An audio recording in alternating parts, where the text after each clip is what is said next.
The song We Don't Talk About Bruno is sung by the Madrigal family. But what if I told you We Don't Talk About Bruno is a madrigal?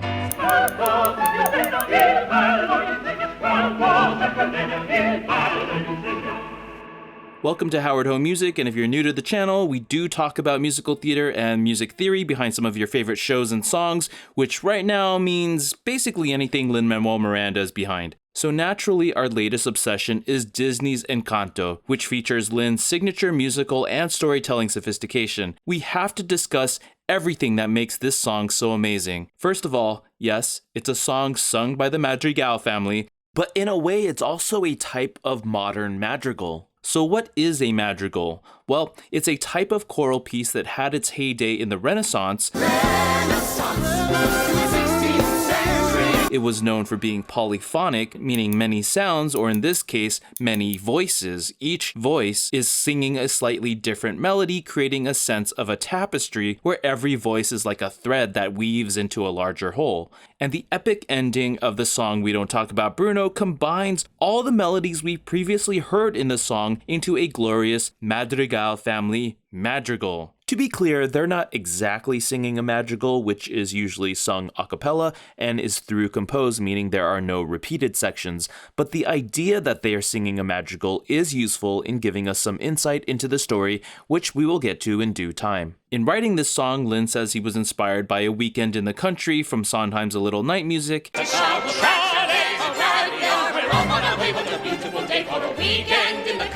and also Jonathan Larson's It's Beginning to Snow from Rent.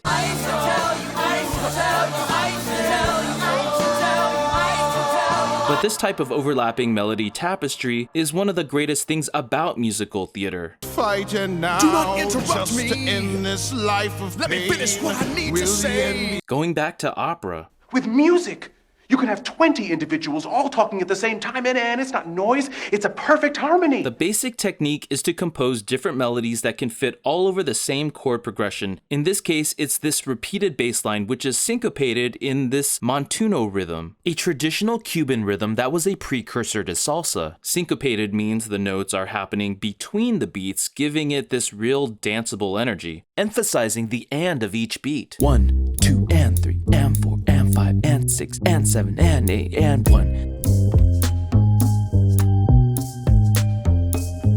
But within this danceable energy, each melody has to delicately fit with the others so that each one gets its turn to shine and be heard. Kind of like how every family member has their own role to play in the Madrigal family, just like the singers in a choir singing a madrigal. Lin is literally creating a madrigal madrigal. It's a wonderful play on words, and of course, the name madrigal wasn't just chosen for being a musical reference. Please, music! Madrigal is also a real family surname, such as Al Madrigal from The Daily Show. But also, madrigal rhymes with magical and fantastical. Where all the people are fantastical and magical. I'm part of the family Madrigal. And if you think that's just a coincidence, Lin has said that he sometimes chooses names based on their rhyming possibilities. For example, in his first musical, In the Heights, he gave one of the prominent families the name of Rosario. Why? He writes, they've always been named Rosario because it rhymes with barrio. And he mentions how Sondheim chose Bobby as the name of the main character in Company for the way that name had lyrical possibilities as well. Bobby, baby. Bobby, Bobby. Robert, darling. Continuing with the name games, Lin is also partly responsible for Bruno's name, which he used in order to justify the lyric, We don't talk about Bruno, no. Bruno's name is originally listed as Oscar. The filmmakers, however, wanted to change it, and so they gave Lin a few options to choose from, one of which was Bruno, and that's the one Lin chose. On top of that, having the name Bruno may also be a reference to Pixar's Luca, which strangely also wanted to silence a person named Bruno. Silenzio Bruno! Silenzio Bruno! But more than that, perhaps the most important name in Encanto is our protagonist's name, Mirabel, whose name encapsulates her entire arc in the film. When she sings her want song, Waiting for a Miracle, we can already hear the fact that it almost sounds like she's singing Waiting for a Mirabel, and so in a way, she's the one she's been looking for. And it's no accident that mira in Spanish actually means look. Her character is literally named after what she does in the film, which is to look for a way to save the casita. Wait, how do I save a miracle? And this is represented not just by her name, but also by the glasses she wears in the film, which again symbolize her ability to look and to see more. Not in a superpower sort of way, but to look into the hearts and desires of the people she talks to. For example, she comforts Luisa, gets Isabella to break out of her perfect mold, encourages Antonio, and in the song We Don't Talk About Bruno, she gets everyone to talk about Bruno. And by the end of the song, she has pieced together not just what everyone is saying about Bruno, but literally she has pieced together the shards of her own truth as well, which on the surface looks like it means she will destroy the casita. In reality though, the cracked casita is only half the picture. If you move it around, the picture shows the casita restored. In other words, Mirabel is the one who is destined to heal the casita. In the end, she's the one who puts the doorknob back to restore the magic of the casita, meaning that she was the miracle all along. But what does this mean? Well, it all comes back to We Don't Talk About Bruno. See, in the song, she gets everyone to talk about Bruno and gets the Madrigal family to sing a polyphonic madrigal. And if all of these voices are singing independently, there is a very big chance people will sing at the wrong place or in the wrong key or out of tune. At the center of this madrigal choir, you need a conductor, someone who will keep time and keep everyone on the same page. In fact, keeping people in time is another connection Mirabel has with Bruno. Bruno's magical symbol is the hourglass, which measures time. And many of Bruno's predictions have to do with the change that time causes, like a fish dying of old age or a person's hair falling out from getting older. And so Mirabel is in charge of keeping track of time, but also keeping track of the change that time causes for the Madrigal family. And that's why Mirabel doesn't appear to have a gift. Think about it. An orchestra can be made up of more than 100 talented musicians, each one exceptionally gifted at their own particular instrument. But the musician with the greatest impact on the orchestra isn't someone who plays any instrument at all.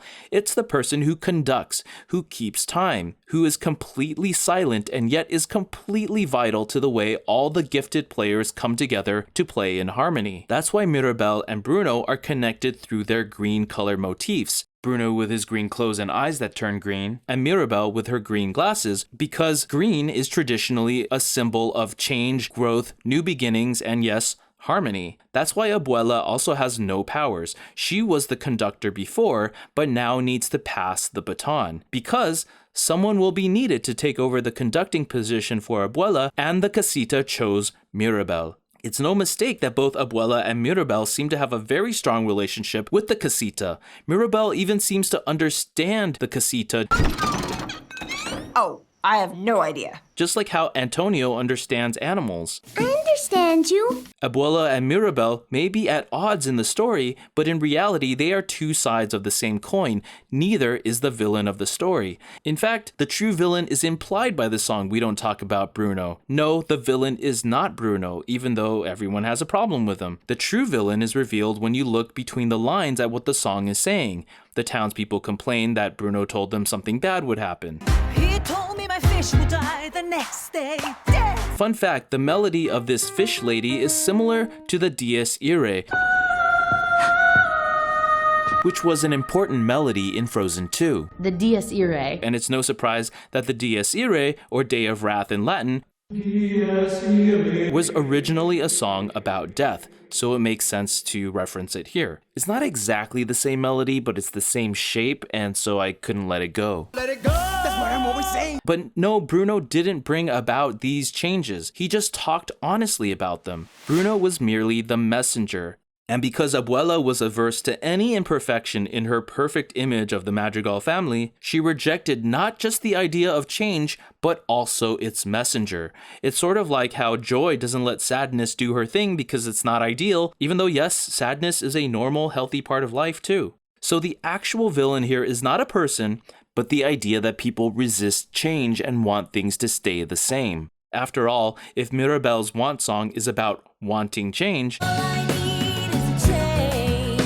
then that means she must fight against the status quo, against the inability of these people around her to change. And the song We Don't Talk About Bruno perfectly encapsulates this villain, this idea of everyone resisting change. For one thing, everyone has a melodic idea where they know their own place, thus any change to their melody would make them out of place. Peppa's melody goes up and down just like her emotions. It was my wedding day. Felix is mostly there to echo and complement what Peppa is saying. Dolores sings in a quick patter song style because she's suffering from information overload and has to spit everything out at a rapid pace. Also, she's going a little crazy because she's the only one who knows that Bruno's still there and is literally like creeping right above them. Camilo shapeshifts into caricatures of an evil, malevolent Bruno, which is why his melodic line slides with these sinister sounding half steps. Isabella's melody is a preview of her melody from What Else Can I Do? Someday be mine. What else can I do? Her melody is the only one accompanied in a major key, which symbolizes the fact that she's the only one with a positive prediction from Bruno. However, her melody still fits in with everyone else's in a minor key because Lin uses what's called the relative major, which is in essence a major key that coexists within a minor key. And the relative major is the perfect musical analogy for that perfect relative who seems to get all the positive attention. Did someone say flowers?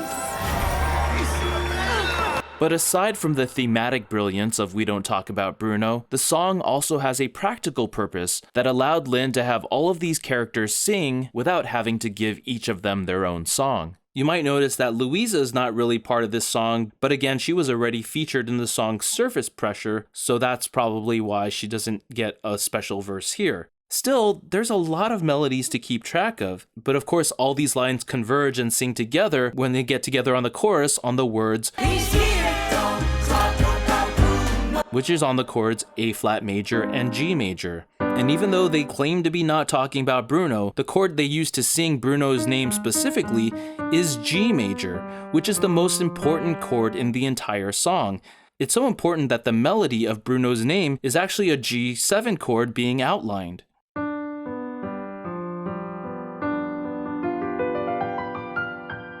And that's important because this song is in C minor, meaning C minor is the song's home key. And in C minor, the most important chord other than C minor is G major, because according to music theory, G major functions as a kind of doorway back to C, back home.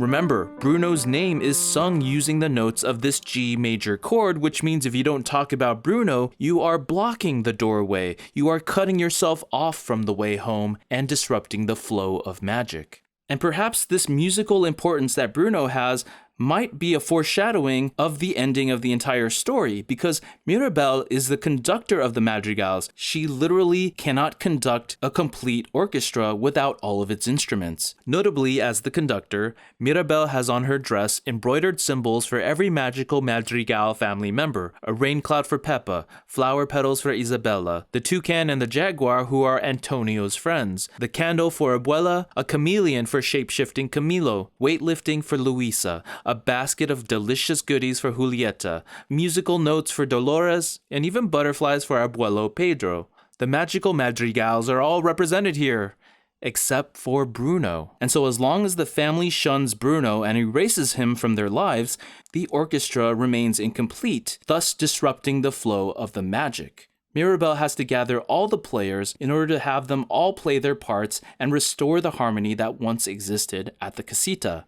And Mirabel also has to heal her rift with Abuela, which is what happens in the song Dos Oruguitas, where she sees Abuela's trauma and knows that the casita cannot move forward until this trauma, this crack in the foundation, is healed as well. Now, I will be analyzing Dos Oruguitas in another video, so please subscribe for that.